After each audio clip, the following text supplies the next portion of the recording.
Hello everyone, আসসালামু আলাইকুম। Welcome to NB নাপু ব্লগস। আপনাদের জন্য হাজির হয়ে গেলাম আরও একটি নতুন ভিডিও নিয়ে। তো নতুন ভিডিওটি দেখার জন্য আপনাদের সকলকে ওয়েলকাম জানাচ্ছি। তো স্কিপ না করে সম্পূর্ণ ভিডিওতে আপনারা আমার সাথেই থাকুন এবং ভিডিওতে অবশ্যই একটি লাইক দিয়ে দিবেন। আজকে আমি আপনাদেরকে তৈরি করে দেখাচ্ছি কাঁচা কাঁঠাল দিয়ে কিভাবে চিংড়ি মাছ দিয়ে অসাধারণ একটা রেসিপি তৈরি করা যায় সেটি। তো আপনারা একটু লক্ষ্য করলে দেখতে পারবেন আমি কি কি উপকরণ দিয়ে কিভাবে রান্নাটা করলাম। তারপর আমি একবার বলে দিচ্ছি, চিংড়ি মাছ অলরেডি আপনারা দেখতে পাচ্ছেন লবণ হলুদ দিয়ে একটু ভেজে নিব। তারপরে কাঁঠালগুলোকে আমি আগেই কেটে নিয়ে লবণ হলুদ দিয়ে একটু সিদ্ধ করে পানি ঝরিয়ে রেখেছি। এখন এখানে আমি কি কি উপকরণ ব্যবহার করছি সেগুলো দেখিয়ে দিচ্ছি আপনাদেরকে। পেঁয়াজ কুচি দিলাম, যতটুকু তেল ছিল তাতে আমি আর এক্সট্রা তেল নিচ্ছি না।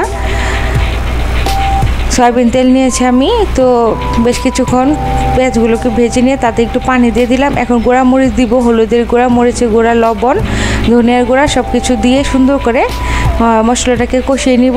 তারপরে আমি আর কি কি প্রসেসে রান্নাটা কমপ্লিট করছি আপনারা অবশ্যই কন্টিনিউ করুন। পুষ্টিগুণে সমৃদ্ধ কাঁচা কাঁঠাল বা কোনো কোনো জায়গা এটাকে এঁচড়ও বলে। এই যে দেখতে পাচ্ছেন সিদ্ধ করা কাঁচা কাঁঠালের টুকরোগুলোকে আমি দিয়ে দিলাম। এখানে আমি অল্প পরিমাণে আলু দিয়ে নিয়েছি এবং আমি এখানে টমেটো ইউজ করব। তারপরে তো যে ভাজা চিংড়ি মাছ সব কিছু মিলিয়ে খুব সুন্দরভাবে বেশ কিছু সময় নিয়ে কষিয়ে নিব। তাহলে রেডি হয়ে যাবে আমার কাঁচা কাঁঠালের দারুণ একটা চিংড়ি মাছের তরকারি।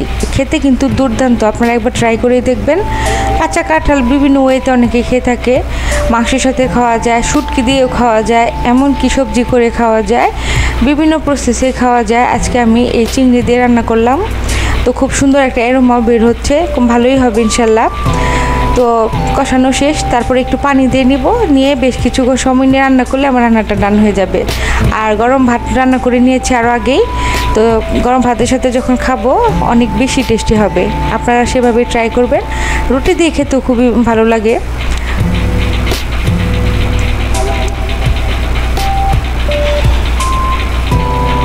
আমার যারা নতুন ভিউয়ার্স আছেন, এই মুহূর্তে আমার এই ভিডিওটা আপনারা প্রথম দেখছেন, তো আপনারা অবশ্যই আমার চ্যানেলটাকে সাবস্ক্রাইব করে আমার পরিবারের মেম্বার হয়ে যাবেন। আমি যখনই নতুন ভিডিও আপলোড দিব আপনারা সাথে সাথে এটা পেয়ে যাবেন নোটিফিকেশনের মাধ্যমে। আর ভিডিওটি বেশি ভালো লাগলে অবশ্যই শেয়ার করে দিবেন আপনাদের ফ্রেন্ডস এবং ফ্যামিলির মাঝে। আমার এই এনবি নাপু ব্লগস ইউটিউব চ্যানেলে আপনারা আমার অনেক ধরনের শর্টস ভিডিও, তারপর লং ভিডিও, অনেক দর্শনীয় স্থানের ভিডিও দেখতে পারবেন। তো আমার কিছু লাইভ ভিডিও আছে, সেগুলো আপনারা দেখতে পারবেন।